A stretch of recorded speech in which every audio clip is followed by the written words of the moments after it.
वादी कश्मीर की आज़ादी के लिए कोशिश, एक मुजाहिद की सनसनीखेज दास्तान।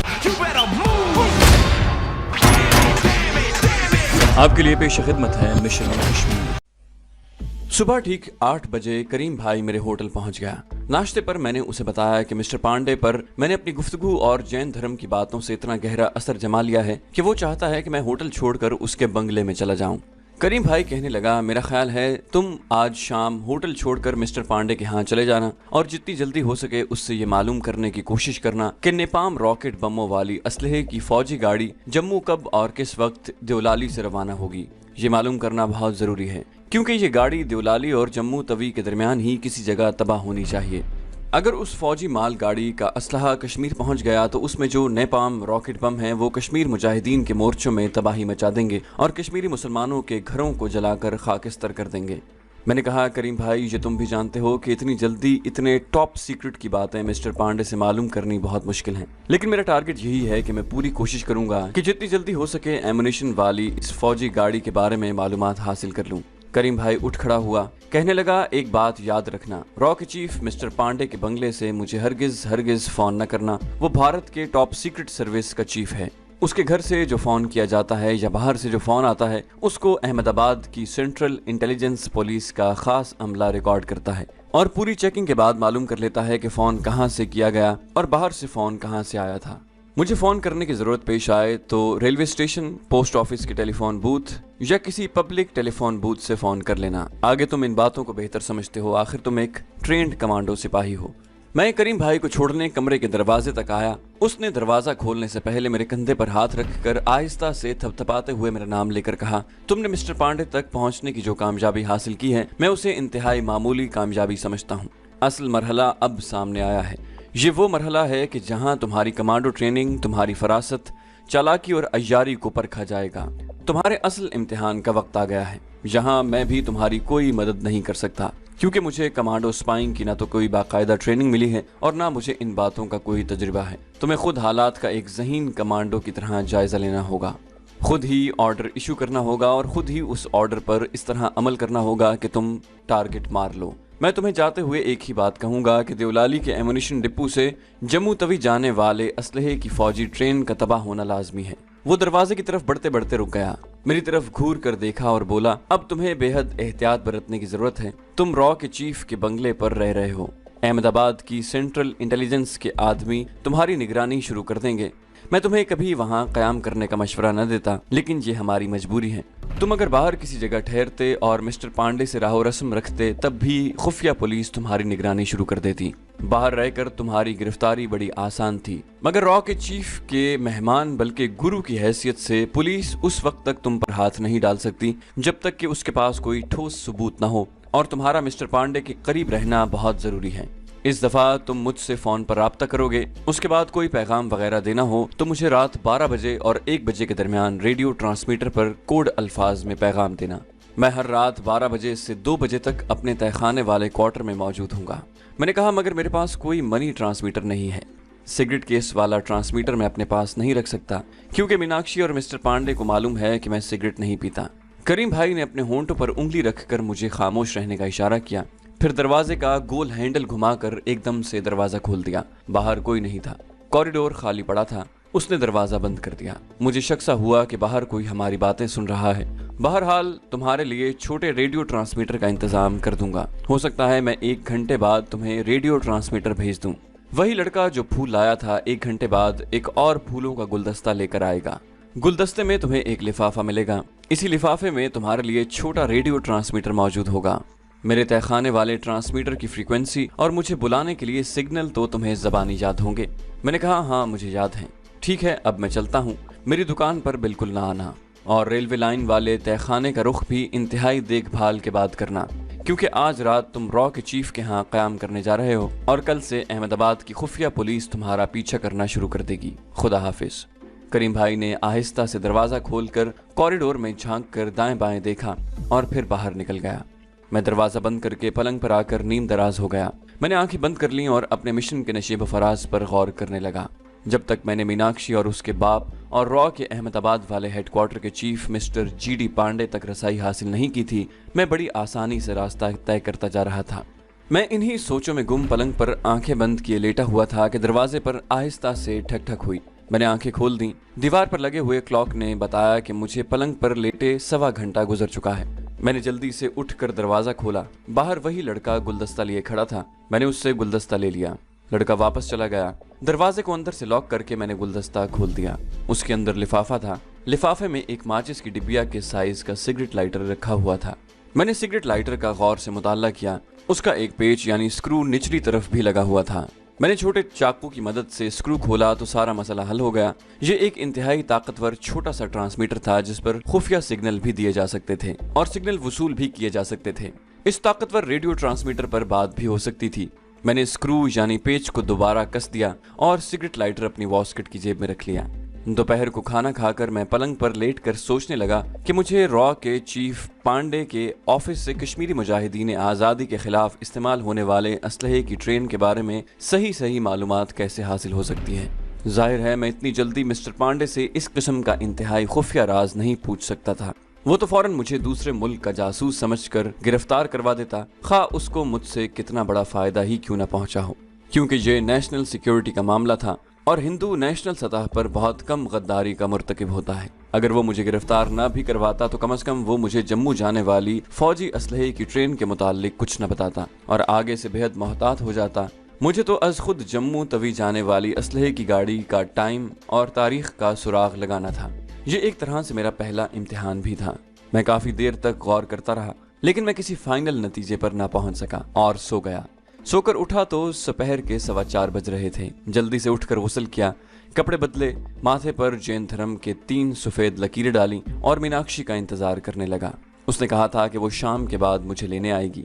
मैंने कॉफी मंगवाई और सोफे पर बैठकर कॉफी पीने और आगे मुझे जो कुछ करना था उस पर गौर करने लगा।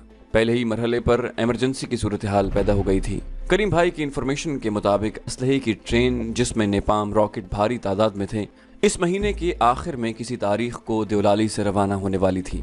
उसके बयान के मुताबिक देवलाली से फौजी ट्रेनें जिनमें गुड्स ट्रेनें भी होती हैं 2-1 बार इंडिया के मुख्तलिफ शहरों की तरफ जाती ही रहती हैं और गुड्स ट्रेनें यानी फौजी सप्लाई के सामान वाली माल गाड़ियाँ वज़ाक़ता के एतबार से बिल्कुल एक जैसी होती हैं। देवलाली से रवाना होने वाली किसी मालगाड़ी को देखकर आप ये मालूम नहीं कर सकते कि इसी में फौज के लिए स्पेयर पार्ट्स वगैरह का सामान जा रहा है या असलहा लदा हुआ है। मुझे खास तौर पर उस गाड़ी की तारीख और रवानगी का वक्त मालूम करना था जिसमें कश्मीरी मुजाहिदीन के खिलाफ इस्तेमाल होने वाले गोला बारूद और नेपाम बम के रॉकेट लदे हुए थे। मेरे पास वक्त भी बहुत थोड़ा था, यानी महीने की आखिरी तारीखों के आने में सिर्फ 15-20 दिन बाकी थे। मुझे जो कुछ करना था इन 15-20 दिनों के अंदर अंदर ही करना था। मीनाक्षी ठीक वक्त पर होटल पहुंच गई। मैंने अपनी मुख्तसर सी जरूरी चीजें अपने ब्रीफकेस में संभाल कर रख ली थी। खुफिया ट्रांसमीटर वाला सिगरेट लाइटर मेरी वॉस्कट की जेब में था। मैं मीनाक्षी के साथ होटल की लॉबी में आ गया। जहां होटल के काउंटर पर एक रजिस्टर में अपने होटल छोड़ने के खाने में दस्तखत किए और होटल की लॉबी से निकलकर मीनाक्षी की गाड़ी में आकर बैठ गया। आज उसने बादामी रंग की रेशमी साड़ी पहन रखी थी। गले में मॉडर्न फैशन की बादामी रंग के मनकों वाली माला थी। उसने परफ्यूम भी कोई दूसरी लगा रखी थी जिसकी खुशबू बड़ी ख्वाब अंगेज थी। मैं इस गुजराती हिंदू लड़की के जज्बात से बखूबी वाकिफ था। ये मुझे किसी और तरफ ले जा रही थी जो मेरा असल रास्ता नहीं था। मैंने इस लड़की से जितना काम लेना था ले चुका था। अब किसी इंतहाई जरूरत और इमरजेंसी के वक्त ही वो मेरे काम आ सकती थी। अब मेरा असल टारगेट उसका बाप था। रास्ते में मीनाक्षी अपनी नाव के नीचे वाले उभार के बारे में मुझसे बातें करती रही। उसे बड़ी तशवीश थी। कहने लगी मुझे बहुत डर लग रहा है कहीं ये कैंसर न बन जाए, इसलिए मैं लेडी डॉक्टर के पास नहीं जाती, कहीं वो न कह दे कि ये कैंसर है। मैंने संजीदा और बावकार अंदाज में कहा, इसकी फिक्र तुम मुझे दे दो, तुम्हारा ये उभार मैं दूर कर दूंगा। भगवान न करे अगर तुम्हें कैंसर भी हो गया तो मैं भगवान शिव की मदद से वो भी खत्म कर दूंगा।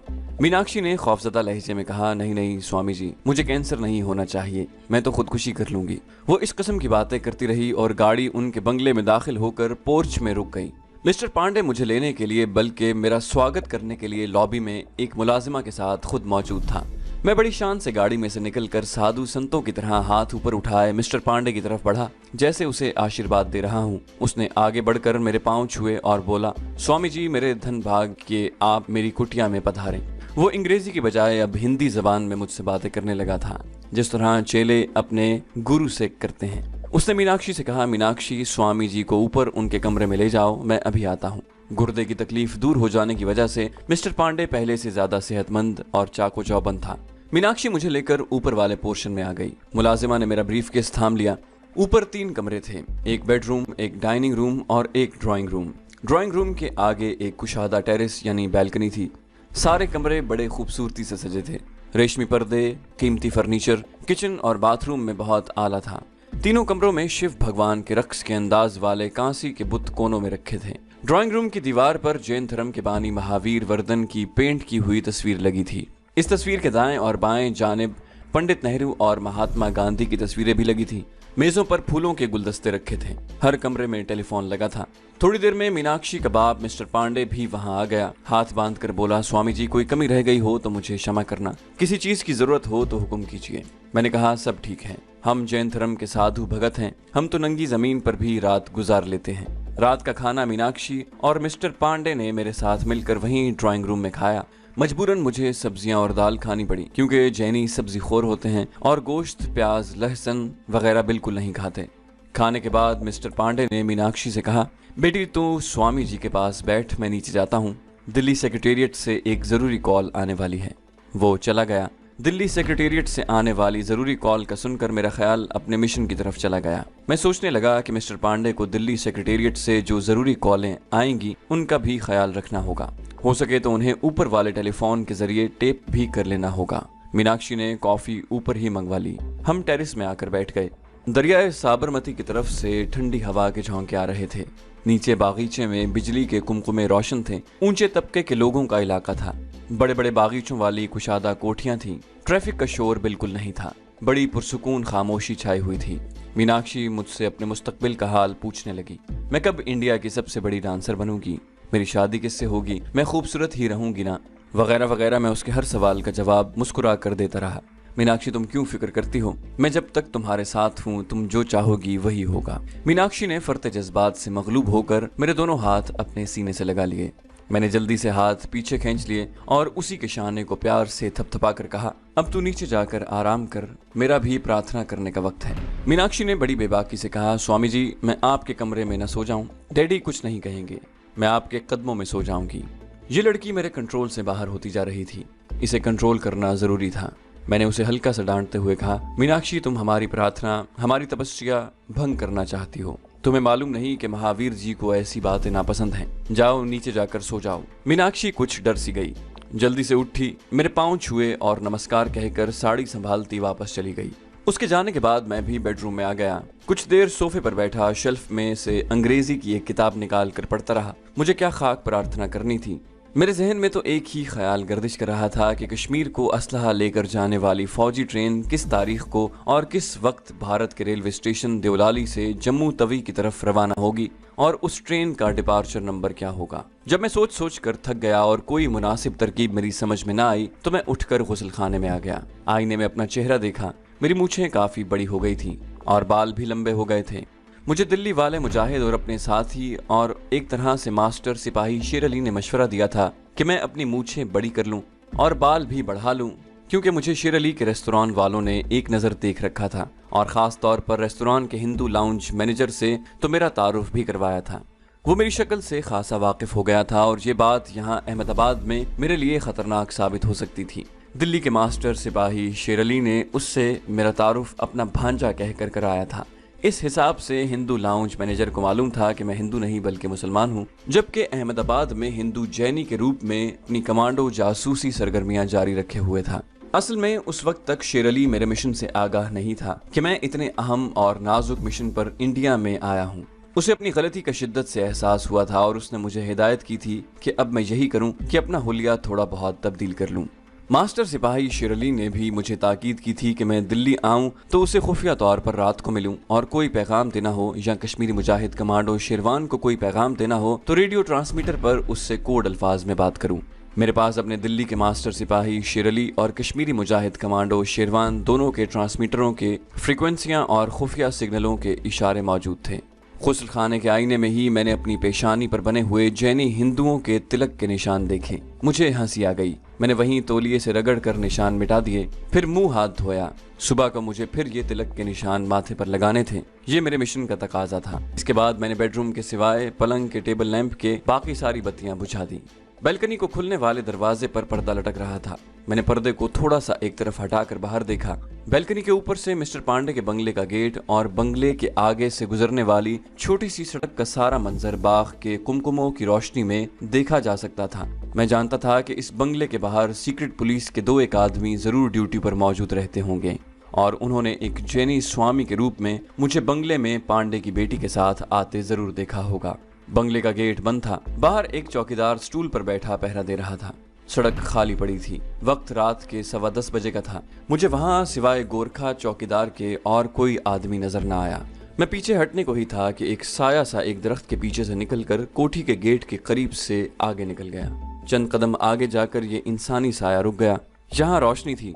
ये कोई दुबला पतला आदमी था। उसने बंगले की बैल्कनी की तरफ चेहरा उठाकर थोड़ी देर देखा और वापस सड़क की दूसरी जानिब के दरख्तों के अंधेरे में गायब हो गया। ये सिवाय सीक्रेट सर्विस के आदमी के और कोई नहीं हो सकता था। मेरे लिए ये ताज्जुब की बात नहीं थी। नेशनल सिक्योरिटी के टॉप के ऑफिसर की कोठी के बाहर खुफिया पुलिस वालों की निगरानी जरूर थी और ये बात मिस्टर पांडे को भी मालूम होगी। मैं सिर्फ देखना चाहता था कि रात के वक्त बंगले के बाहर सीक्रेट सर्विस के आदमी मौजूद रहते हैं कि नहीं। आमतौर पर होता यह है कि सरकारी इदारों के सरबराहों और वजीरों की कोठियों के बाहर मुसल्लह पुलिस पहरा देती है, मगर सीक्रेट सर्विस और ख़ास तौर पर रॉ और सेंट्रल इंटेलिजेंस सर्विस जैसे भारतीय खुफिया इदारों के दफातर और सरबराहों की रिहाइश गाहों के बाहर मुसल्लह पुलिस नहीं लगाई जाती ताकि खामखा लोगों की नजरें इस तरफ न उठें।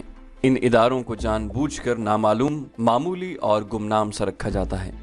मिसाल के तौर पर मैंने खास तौर पर मिस्टर पांडे के बंगले में दाखिल होने से पहले ही नोट किया था कि बंगले के नाम की गुजराती और अंग्रेजी जबान में लिखी हुई जो तख्ती थी उस पर उसका सिर्फ नाम लिखा हुआ था। नीचे रॉ हेडक्वार्टर के चीफ का ओहदा बिल्कुल नहीं लिखा था। मैं इस हकीकत से बाखबर था कि ये जो इंटेलिजेंस का आदमी बंगले के सामने दरख्तों में आता जाता नजर आया है, इसने मुझे अंदर जाते देख लिया है और या तो इसने अपनी डायरी में नोट कर लिया होगा और अगर उसके पास कोई छोटा ट्रांसमीटर नहीं तो करीबी टेलीफोन बूथ से अपने इदारे के सरबराह को बता दिया होगा कि मिस्टर पांडे के घर एक अजनबी जैनी स्वामी जी उसकी बेटी के हमरा दाखिल हुए हैं।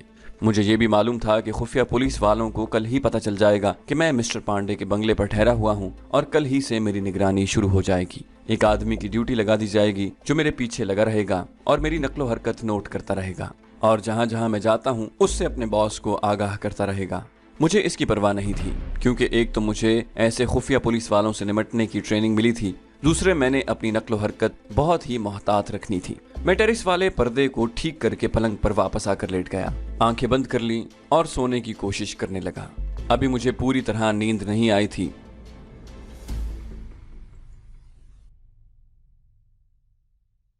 तो दोस्तों ये थी हमारी आज की एपिसोड। उम्मीद करते हैं आपको हमारी कहानी पसंद आई होगी। जाने से पहले इस वीडियो को लाइक कीजिए और शेयर करना मत भूलिए। कमेंट करके हमें बताइए कि आपको हमारी वीडियो कैसी लगी और अगर अभी तक आपने इस चैनल को सब्सक्राइब नहीं किया तो इसे सब्सक्राइब कीजिए और बेल आइकन दबाकर ऑल नोटिफिकेशंस ऑन कर लीजिए।